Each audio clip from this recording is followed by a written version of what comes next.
एक वर्ब्स होती है फाइनाइट वर्ब्स और दूसरी होती है बेटा नॉन फाइनाइट वर्ब्स। बहुत सारे बच्चों को ये बड़ी दिक्कत देती है। स्कूल टाइम से सुनते आ रहे हैं कि फाइनाइट वर्ब्स क्या होती है, नॉन फाइनाइट वर्ब्स क्या होती है। आप किताबों में रूल पढ़े तो बहुत सारी ऐसी वर्ब्स निकल के आएंगी। मैं आसान शब्दों में कहूँ, 2 मिनट में ये बात सीख सकते हैं, जिंदगी में कभी नहीं अटकेंगे फाइनाइट नॉन फाइनाइट वर्ब्स को लेके। आओ एक बार सुन लीजिए मेरी बात को बड़े ध्यान से। देखो, आपने बचपन से वर्ब की फॉर्म्स को पढ़ा है बेटा। जैसे स्कूल के अंदर की अगर मैं बात करूं तो आपने वर्ब की फर्स्ट फॉर्म पढ़ी है गो, सेकंड फॉर्म पढ़ी है वेंट और थर्ड फॉर्म पढ़ी है बच्चों गॉन। ऐसे वर्ब की फॉर्म्स पढ़ी है आपने। अगर और भी गौर दिया हो तो आजकल के स्कूल में बच्चों को कहने लगे कि आईएनजी लगा दो तो एक नई फॉर्म का नाम लेने लगे, इसे फोर्थ फॉर्म कहते हैं स्कूल्स के अंदर, किताबों के अंदर। वैसे तो ये कॉन्टिन्यूस वर्ब होती है, पर कहना गलत होता है, केवल कॉन्टिन्यूस और भी कुछ है पढ़ाते हैं अभी। दूसरी बात देखिए, अगर पहली फॉर्म में हम एस और यस लगा दें तो इसे इंग्लिश में हम एक सिंगुलर वर्ब भी कहते हैं, पर आजकल की किताब इसे फिफ्थ फॉर्म कहती है। तो कितना आसान है समझना। फर्स्ट फॉर्म में लगे आईएनजी तो फोर्थ फॉर्म, फर्स्ट फॉर्म में लगे एस ए आई एस तो फिफ्थ फॉर्म। ये नाम हो गए बेटा। पॉइंट हमारा ये नहीं है, पॉइंट ये जानना है कि इनमें से कौन सी वर्ब्स हमारी फाइनाइट होती हैं और कौन सी वर्ब्स हमारी नॉन फाइनाइट होती है। बेटा पहचानना किस लिए आसान है, मैं जवाब देता हूं। बेटा ऐसी सभी वर्ब्स जो टाइम को नहीं दिखाती, वे वर्ब्स जिनसे हमें टाइम का पता नहीं चलता, प्रेजेंट पास्ट फ्यूचर।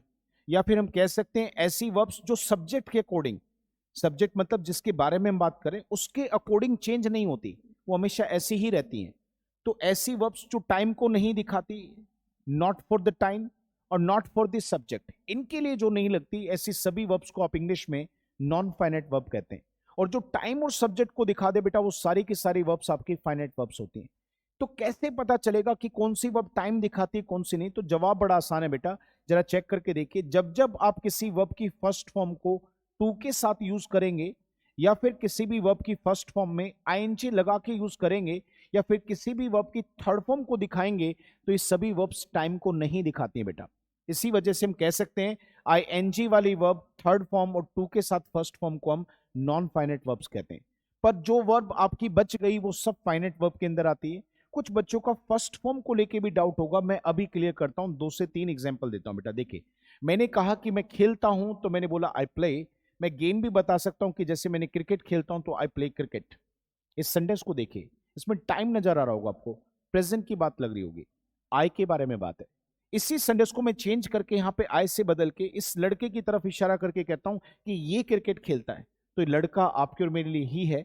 पर चेक करके देखिए, जैसे बात ही पे गई तो प्ले बदलकर प्लेस हो गया और सेंटेंस कुछ बना, ही प्लेस क्रिकेट। अभी हमने पढ़ा था सिंगुलर वर्ब भी कहते हैं और इसे फिफ्थ फॉर्म भी कहते हैं। देखिए, सब्जेक्ट बदला तो वर्ब बदल गई। एक और सेंटेंस देखिए, मैंने कहा कि मैंने कल क्रिकेट खेलने वाला काम किया। अब कल का जो दिन था है नहीं, पास्ट कहते हैं इसको। तो सेंटेंस देखिए मैंने कैसे कहा, I played cricket yesterday, I played cricket yesterday. तो जरा गौर दीजिए, वही प्ले वाली पहली फॉर्म येस्टरडे वाला टाइम लगते ही, पास्ट का टाइम लगते बदलकर प्लेड हो गया, चेंज हो गया बेटा।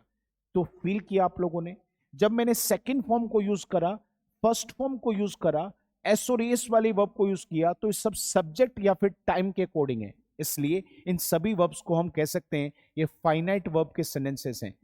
अच्छा, एक और बात बच्चों, फाइनाइट वर्ब बहुत अच्छी करनी है तो आपको 2 टॉपिक पढ़ लेने चाहिए, एक तो टेंसेस और एक आपको पढ़ना चाहिए सब्जेक्ट वर्ब एग्रीमेंट का टॉपिक, क्योंकि उन दोनों टॉपिक में इसको विस्तार से बताया जाता है। एक टॉपिक और होता है बेटा जिसे हम कहते हैं एडवांस वर्ब का टॉपिक। तो एडवांस वर्ब का टॉपिक आपको नॉन फाइनाइट वर्ब सिखाता है, ये भी आपको पता होना चाहिए। अब मैं नॉन फाइनाइट्स के एग्जांपल देने जा रहा हूं, सीखिएगा जरा। मैंने बच्चों बोला कि मैं पढ़ रहा हूं तो आई एम स्टडिंग। मैं पढ़ रहा था, जैसे मैंने सेंटेंस को पास्ट में लिखना चाहा तो सेंटेंस बना आई वाज स्टडिंग। फील करके देखिए बेटा दोनों सेंटेंस को। आपने महसूस किया, तो ये महसूस करना था कि दोनों सेंटेंस में हमने आईएनजी वाली वर्ब के साथ एम और वॉज क्यों लगाया। क्यों लगाया बेटा? आईएनजी वाली वर्ब ये दिखा सकती है कि काम चल रहा है, पर वो कभी नहीं बताएगी कि बात प्रेजेंट है या फ्यूचर है या पास्ट है। तो जब जब आप इसमें टाइम फील करवाना चाहोगे तो क्या करोगे बेटा, बगल में आप छोटे छोटे वर्ड लेके आओगे जिन्हें हेल्पिंग वर्ब्स का पार्ट कहते हैं। जैसे एम लगा तो प्रेजेंट, वोज लगा तो पास्ट। पर आपकी आईएनजी वर्ब तो एज इट इज रही, प्रेजेंट में भी आईएनजी लगा और पास्ट में भी लगा। इसका मतलब टाइम के अकॉर्डिंग आईएनजी की वर्ब चेंज नहीं हुई। तो हम कह सकते हैं कि आईएनजी वाली वर्ब तो टाइम के अकॉर्डिंग चेंज होती ही नहीं है। एक और सेंटेंस देखिए, मैंने कहा वो जा चुकी है, वो लड़की जो है जिसकी आप बात करें वो जा चुकी है, शी हैज गॉन। अब गॉन जो आता है ना, ये थर्ड फॉर्म है बच्चों। कब आती है? जब कोई काम हो चुका है। तो थर्ड फॉर्म जब भी सेंटेंस में लेके आएंगे तो काम के फिनिश होने को दिखाएगी, पर कहेंगे कि ऐसा अभी अभी हुआ है या फिर हो चुका है, तो थर्ड फॉर्म को हम हैव से लिखते हैं। यही सेंटेंस पास्ट का होता है बेटा, तो इसमें हैज को हम हैड कर देते और कहते शी हैड गॉन। चेक करके देखिए, टाइम बदलना चाहा तो गॉन को नहीं चेंज करा, बल्कि बगल में लगी हेल्पिंग वर्ब को चेंज करा। बेटा अगर ये नॉन फाइनाइट वर्ब्स हैं तो अलग से हेल्पिंग वर्ब भी हम सेंटेंसेस में लिख रहे हैं। एक और बात ध्यान से देखिए, ये टाइम के अकॉर्डिंग चेंज नहीं हो रही, नहीं बदल रही बेटा। अच्छा देखो, अब यहीं पे सेंटेंस अगर यू के बारे में होता तो मैं कहता यू हैव डन इट। जरा चेक करके देखिए, थर्ड फॉर्म तो मैंने यहां भी लिखी। तो शी के लिए भी थर्ड फॉर्म, यू के लिए भी थर्ड फॉर्म। तो थर्ड फॉर्म एक ऐसी वर्ब है जो कभी बदलती टाइम के अकॉर्डिंग या सब्जेक्ट के अकॉर्डिंग नहीं है बेटा। बदलेगा तो बगल में लगी हेल्पिंग वर्ब्स। एक सेंटेंस और देख लीजिए बेटा, आपने कहा मैं खेलना चाहता हूं, आई वॉन्ट टू प्ले। कितनी प्यारी बात है। कहा जाता है बेटा वर्ब से वर्ब जोड़ते तो अक्सर बीच में टू लगा देते हैं। एक सेंटेंस और देखिए, ही वॉन्ट्स टू प्ले, वो खेलना चाहता है। ही वॉन्ट्स टू प्ले, वो खेलना चाहता है। चेक करके देखिए दोनों सेंटेंस को, एक बात महसूस करोगे, दो अलग अलग वर्ब को फील करना, वॉन्ट एंड वॉन्ट्स। ये वॉन्ट वाली वर्ब जैसे ही आई से ही पे गई तो एस ले गई, पर आपने गौर दिया प्ले वाली वर्ब तो चेंज नहीं हुई बेटा, वो तो एज इट इज रह गई। तो यही बात मैं समझाना चाहता हूं, टू के बाद जो वर्ब आती है ना, ये कभी भी सब्जेक्ट के अकॉर्डिंग नहीं आती और ना ही टाइम के अकॉर्डिंग। जैसे मैं कल क्रिकेट खेलना चाहता था, I wanted to play, I wanted to play. तो जैसे सेंटेंस पास्ट का हुआ तो वॉन्ट का वॉन्टेड हो गया, पर प्ले को तो चेंज नहीं करा। तो इसका मतलब हम कह सकते हैं बच्चों कि जो वर्ब्स टाइम और सब्जेक्ट को नहीं देख रही, उसके अकॉर्डिंग नहीं आ रही, अपने ही तरीके से आ रही हैं, ऐसी सभी वर्ब्स को आप और मैं इंग्लिश में नॉन फाइनाइट वर्ब्स कहेंगे। तो कौन कौन सी वो वर्ब होती है? आईएनजी की वर्ब होती है, थर्ड फॉर्म पे होती है, टू के साथ वर्ब की फर्स्ट फॉर्म में होती है। पर बच्चों यहां मैं एक क्वेश्चन के साथ आपकी बात को छोड़ता हूं, और इस क्वेश्चन को मुझे चाहिए आप लोगों से। सर आप कहेंगे तुम आगे कैरी करूंगा। सुन लीजिए मेरा प्रश्न क्या है।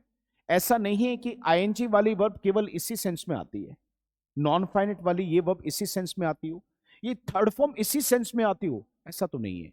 ये टू और भी बहुत डीप है। आप कहेंगे कमेंट में, मुझे बताएंगे, पूछेंगे, तो मैं इसके ऊपर नई क्लास और बनाऊंगा जहां पे इनका डिटेल डिस्कस करूंगा।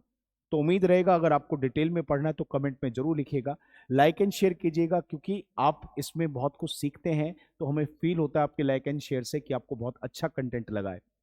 तो इसी तरीके के कंटेंट के लिए स्पेस से जुड़े रहिए, लाइक एंड शेयर करते रहिए। आपका हर लाइक शेयर हमारे लिए बहुत बहुत मायने रखता है बच्चों। उम्मीद करता हूं आज का बहुत अच्छे से कंसेप्ट क्लियर होगा finite and non finite verbs का। डिटेल वीडियो चाहिए तो कमेंट में बता दीजिएगा। Thank you, thanks for watching, thanks a lot.